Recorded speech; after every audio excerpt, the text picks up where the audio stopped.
Thanks a lot for inviting me as a German to talk at this very special day. I mean, there's a difference between Germany and the other nations that are represented here, and the difference is obvious. So I would like to present to you just one German perspective on the events of 1944 in Rome and Italy, the perspective of a post-war German whose mother never knew her father because of his death during the war. In this family, only one of 4 brothers returned from the war. The other 3 were killed in action, as we would say today. The Hungarian family on my father's side fled to Western Germany before the arrival of the Russian troops. They had to leave behind almost all their belongings and were separated from their Hungarian relatives for decades, as Hungary shared the destiny of Poland and other countries in that time. Back in time, Nazi Germany was the attacker, not the defender. Back then, my grandfather and his brothers, like millions of young Germans, fought for a criminal regime and an inhumane ideology. There is a particular tragedy in this. For the Allied troops of the then free world, as well as for the population of Italy and subsequent generations, there was a lot at stake here in central Italy 80 years ago.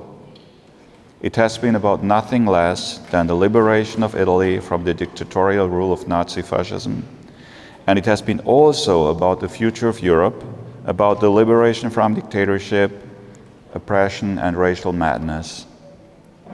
The fights in central Italy and the resulting liberation of Rome were of great importance for the progression of the Second World War. Here and today in Anzio, we remember above all those who fought on the right side, on the good side, soldiers from France Libre, the Polish government in exile, the United States of America, the United Kingdom, Canada, New Zealand, British India, and others. This allows us to live in freedom and peace today. In a touching speech on April 25th, the Italian President Mattarella recalled how high the price was for the liberation of Italy. Over 350,000 Allied soldiers lost their lives.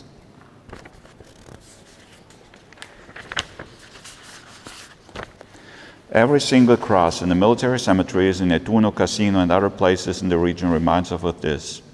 Because behind every cross there is a violent, far too early end to human life, and there is great suffering and pain for the relatives. Another key point we would like to remember today. The soldiers of the free world, your soldiers, these soldiers who lie in the graves of the military cemetery here in the neighboring Nettuno and others, they were described as the real VIPs by an American congressman last year when he was asked to attend the VIP reception. He could not have put it better. Why? Because these soldiers risked their lives to bring peace, freedom, and democracy back to Europe, including Italy and Germany. We as Germans particularly owe to them a great level of gratitude and bow to these soldiers in the sacrifice they made for their freedom, but ultimately also for our freedom. After 1945, the invaded peoples extended a hand of reconciliation to us Germans and welcomed us back into the community of nations. We will never forget about this crucial moment for us.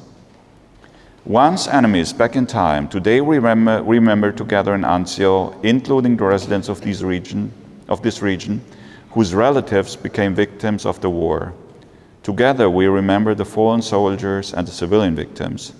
This shared memory is one of the strengths of Europe and the free Western world, as the German Minister of State for Culture, Claudia Roth, expressed it a few weeks ago during a memorial service here in Italy. A fortnight ago, it was touching to see how bagpipers from the London Irish Rifles Association as well as the New Zealand Armed Forces Music Corps, took part in the German commemoration event at the German Military Cemetery and Casino.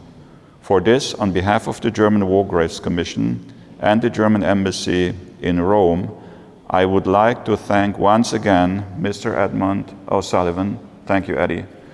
Mr. Edmund O'Sullivan, whom we all know here.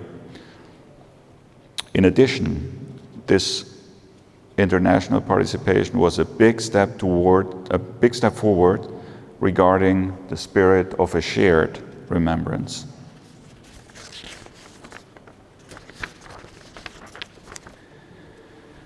After the Second World War, we have managed to follow the path of reconciliation and afterwards friendship. So this path we are following with a firm determination that there should never be war between us again. And we want to build a peaceful, united Europe between us again. There is no war. We have achieved this with the European Union and with the United States of America, Canada, the United Kingdom, Poland. We are firmly linked within the framework of the Atlantic Alliance based on shared values. Unfortunately, the reality is that 79 years after the end of World War II, there is war again in Europe. Russia's brutal attack on Ukraine has left hundreds of thousands dead and injured and millions displaced. Once again, peace and freedom in Europe are threatened by an imperialist policy that relies on brutal violence and is based on dictatorship. Just as reconciliation and peaceful cooperation are historical lessons learned out of World War II, it is also part of the deal that we must resolutely oppose any imperialist policy. This is why our political, economic, and military support for Ukraine is essential for the current development. The Liberation of Rome Conference reminds all of us regarding our obligation to stand up for peace in Europe, for freedom and democracy, and to oppose violence, dictatorship, and the pursuit of supremacy. We are called upon to take decisive joint action for peace and freedom in Europe and the entire world. This being said, we carry on the spirit of those who fought and fell here on the side of the Allies back in time, and whose sacrifice was not in vain. Peace, freedom, and democracy are their legacy. Soldiers from NATO, the EU, and the free world are just as ready today as the Allied soldiers were back then. Germany is at their side today. The modern Germany is at their side today, as shown not only by the example of the stationing of a German tank brigade in Lithuania. I salute the Allied soldiers of that time who have brought peace and freedom to our parents and grandparents, as well as to our generation, and whose legacy we will actively carry on if it becomes necessary. Thank you. E grazie assai.